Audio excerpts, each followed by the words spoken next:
Buenos dias, buenos tardes, mga amigos, mga amigas, mga kumpanyeros, mga kumpanyeras. Magandang araw po sa inyong lahat. Ngayon po ay araw ng linggo dito sa Pilipinas. Tanghaling tapat ang oras ng aking pagbabalag sa araw nito.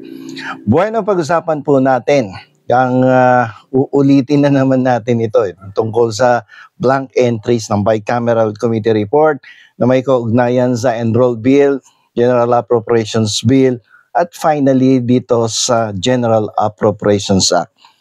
Kaugnay ito ng isang interview na ginawa kahapon ng isang istasyon na radyo, DWIC.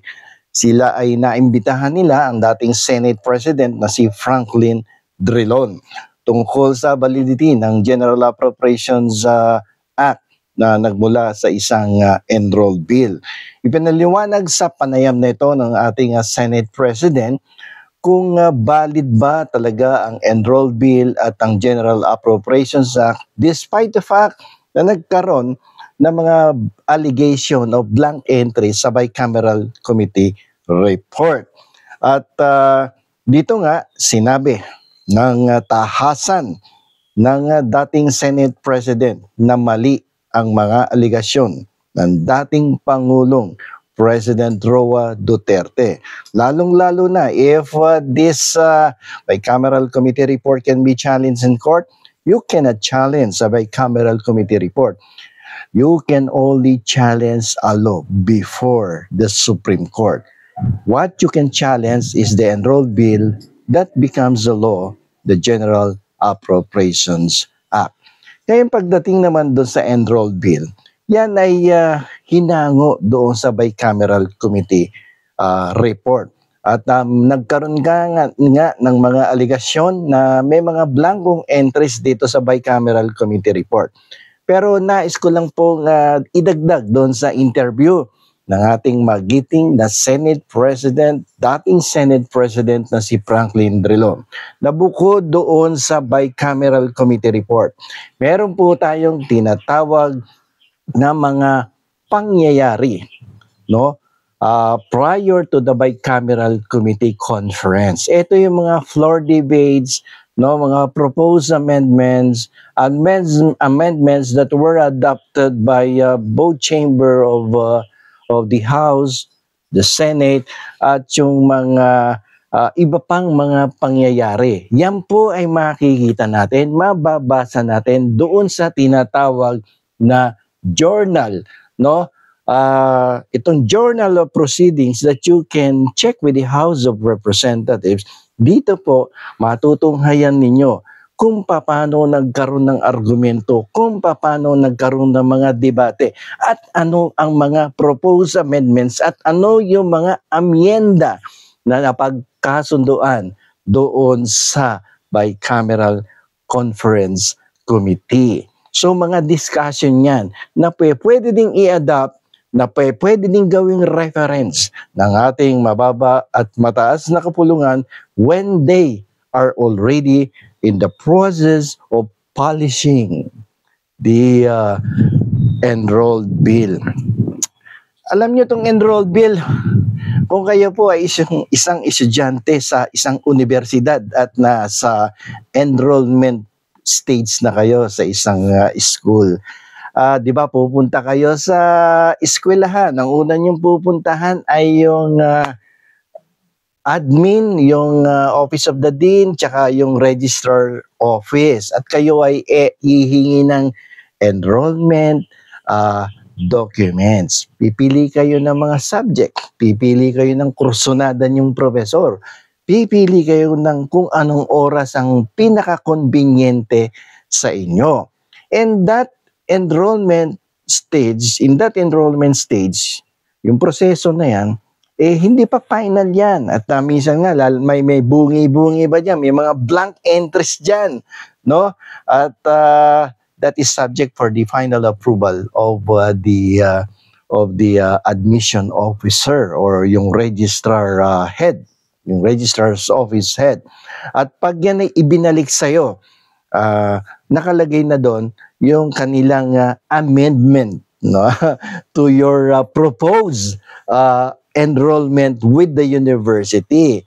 And if that proposed amendment by the registrar's office ay ibinigay sa'yo, there are times na kinakausap mo yung registrar in order for both the parties na ma-reconcile, no, ang hindi nagtutugma na mga schedule sa inyong proposed enrollment and the proposed amendment to your enrollment ng registrar office. And kapag nagkaroon na ng reconciliation at naging harmonious na yung dalawang version ng enrollment mo sa universidad, then the next step is for the registrar, sige, aprobahan na natin to. At magkakaroon na ng printed copy yung enrollment. And that printed copy na ibibigay sa iyo ay tinatawag na admission for this particular semester. At yung admission nyo o certificate of admission yata ay nakalagay dun eh. Makikita nyo kung maaalala nyo pa, no? Certificate of admission nakatatak, enrolled. Ganon din po sa ano. At yun na magiging legally binding document mo na just in case may kumo-question na professor, sir, ito po, officially enrolled. May tatak yan, enrolled, yung admission. So, di ba, pag may recitation, bago mag-start ang recitation during the first meeting in the university sa classroom, bueno, are you already officially enrolled? Yes, sir.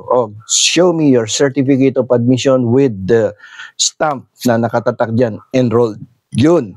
So, tinitingnan nyo ng mga professor. Ngayon, balik tayo dito sa ating usapan tungkol sa interview ni dating Senate President Franklin D. Drilon. Sinasabi niya na nga na ang magiging basihan ng General Appropriations Bill, ito nga tinatawag na enrolled bill. Because the enrolled bill, no, based on his interview, kung iintindihin nyo, this is the official authoritative text of the law. Yan ang official. That is the legally binding document. That if signed by the Speaker of the House, if signed by the Senate President, if signed by the secretaries of the lower house and the upper house, and then signed by the President, that will become the budget law. Yun. So, ngayon, may isang katanungan na hindi masyado nang na-elaborate ni Senate President Franklin Drilon tungkol doon sa, di ba after the ratification, tapos may mga blank entries, paano yun? Anong mangyayari doon? Pwede ba yun? So, parang something like that, yun, yung katanungan.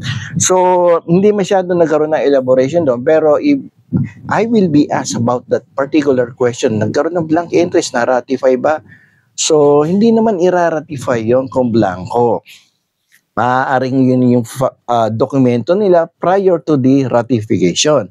But during the ratification, aside from the bicameral conference committee report, the House members and the Senate may also look into the journal of the House of Representatives. Itong journal na to, ito yung kung saan matutunghayan nyo nga yung mga pinag-usapan, pinagdebatihan, nagkaroon ng argumento, nagkaroon ng mga proposal, amendment, and what were adopted, no, dun sa mga proposed amendments by the members both of the House of Chambers.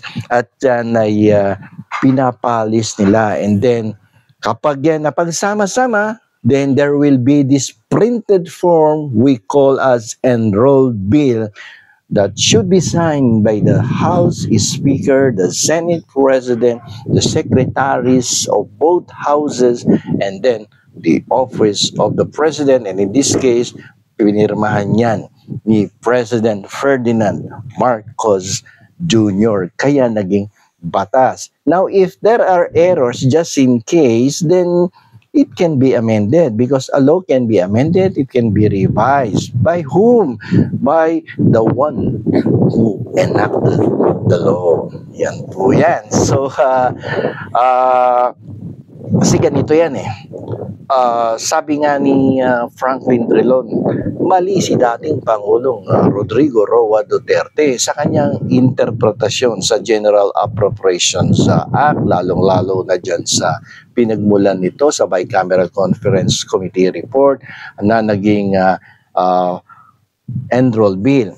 Uulitin ko, yung Enroll Bill is the official final version. No, it is the authoritative text of the law. Wala kang makikitang blanco dyan.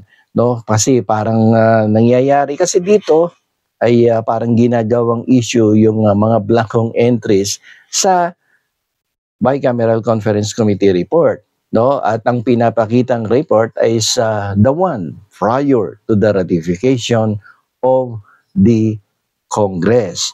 At siyempre, marami pa rin yung sinasabi ko sa inyong other legislative documents that may be considered in policing the Enroll Bill, and one of which is the journal which contains the debates, the proposed amendments that were adopted, the floor debates, yung mga arguments na nangyari. Diyan nakalagay yan sa journal. Yung proceedings of the House, nakikita yan sa journal. Okay, so between the two, Franklin Drilon, former Senate President, number 3 in the bar examination, University of the Philippines graduate. Tapos, siyempre, pag number 3 ka sa bar, ang grade mo dyan, between 85 to 90. Versus someone na admittedly naman, no, 75 ang grade sa bar exam.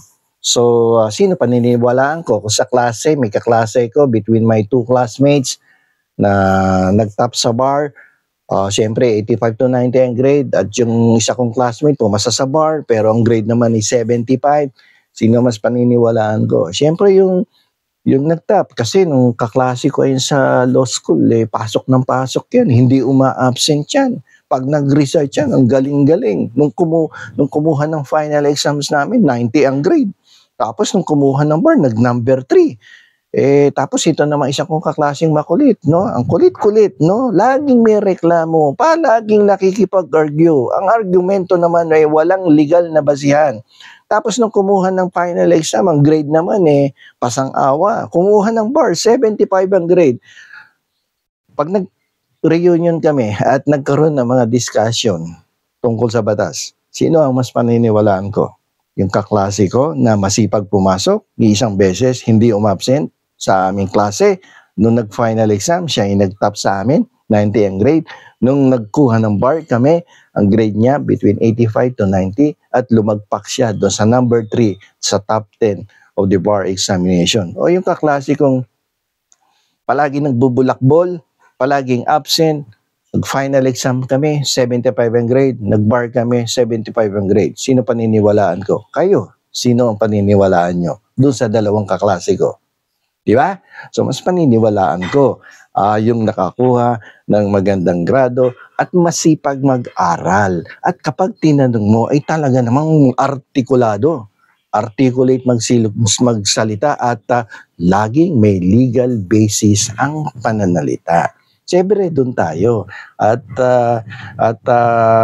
sa katunayan nga, medyo nagtugma naman ang aming opinion na kung bibisitahin nyo yung ating mga previous vlogs, no, this week and last week, tungkol sa Bicameral Conference Committee report, ay tumugma ang sinabi ni Senate President Franklin Drilon sa mga legal na opinion na aking ipinahayag kung ito bang General Appropriations Act ay valid at ano ba tong Enroll Bill, ano ba tong General Appropriations Bill.